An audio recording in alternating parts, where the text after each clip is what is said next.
Oh yeah, I was gonna take my glasses off for the stream again because again I don't need them off. But I'm gonna wear my hat. 'Cause, I want my hat to be forefront in this video.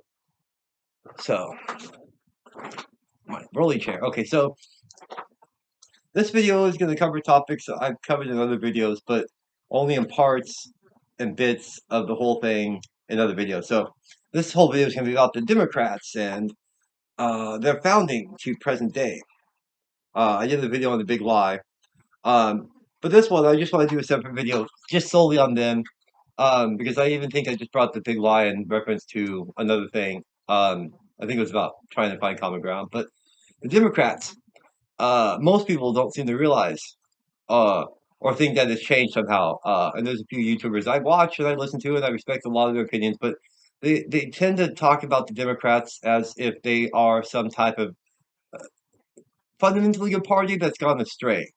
That is inaccurate. They have always been astray. We don't need to go all the way back to the founding of America, but we'd have to go pretty far back to when there were just the Whigs and the Democratic Republican Party.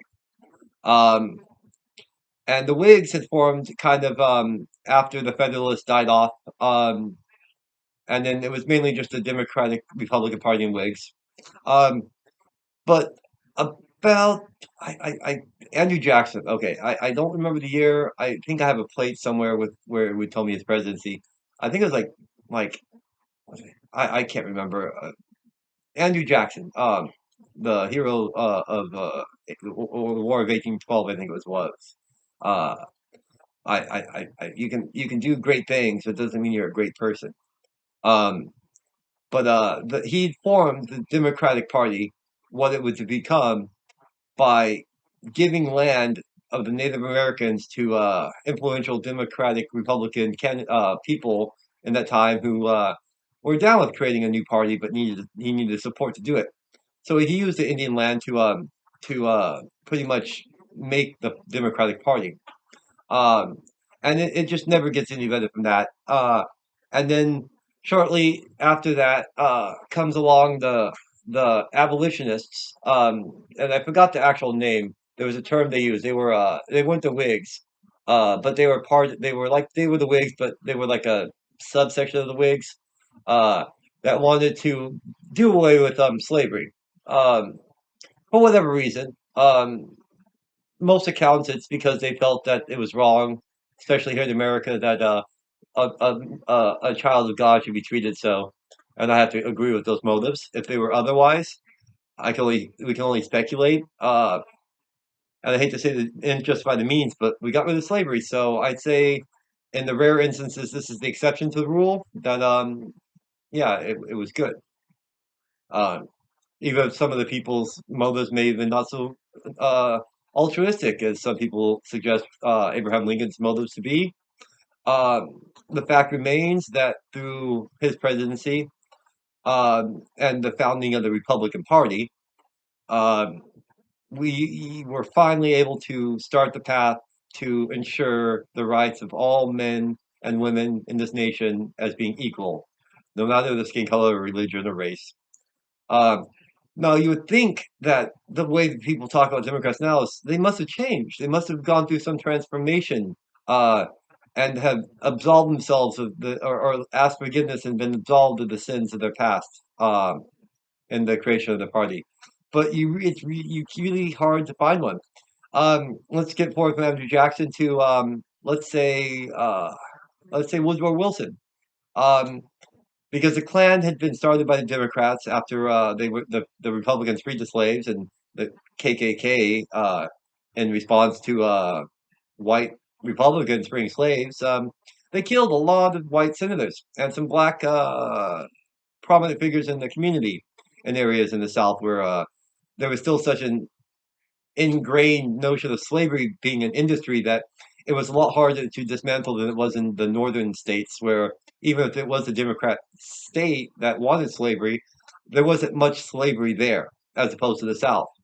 Um, and so Woodrow Wilson comes along, and by then the Klan had kind of died off. It didn't last long. It was very violent, very bloody, but the average American was put off to the idea of lynching people. even if they saw the black person as a little less of them, they didn't like the tactics that the Klan used or employed to get their ends. So they didn't last very long. And it wasn't until Woodrow Wilson and his screening of Birth of a Nation in the White House that reinvigorated a lot of the Democratic politicians to kind of stir up that pot again, and then we got the KKK again, and that lasted quite a while with the help of the Democrats.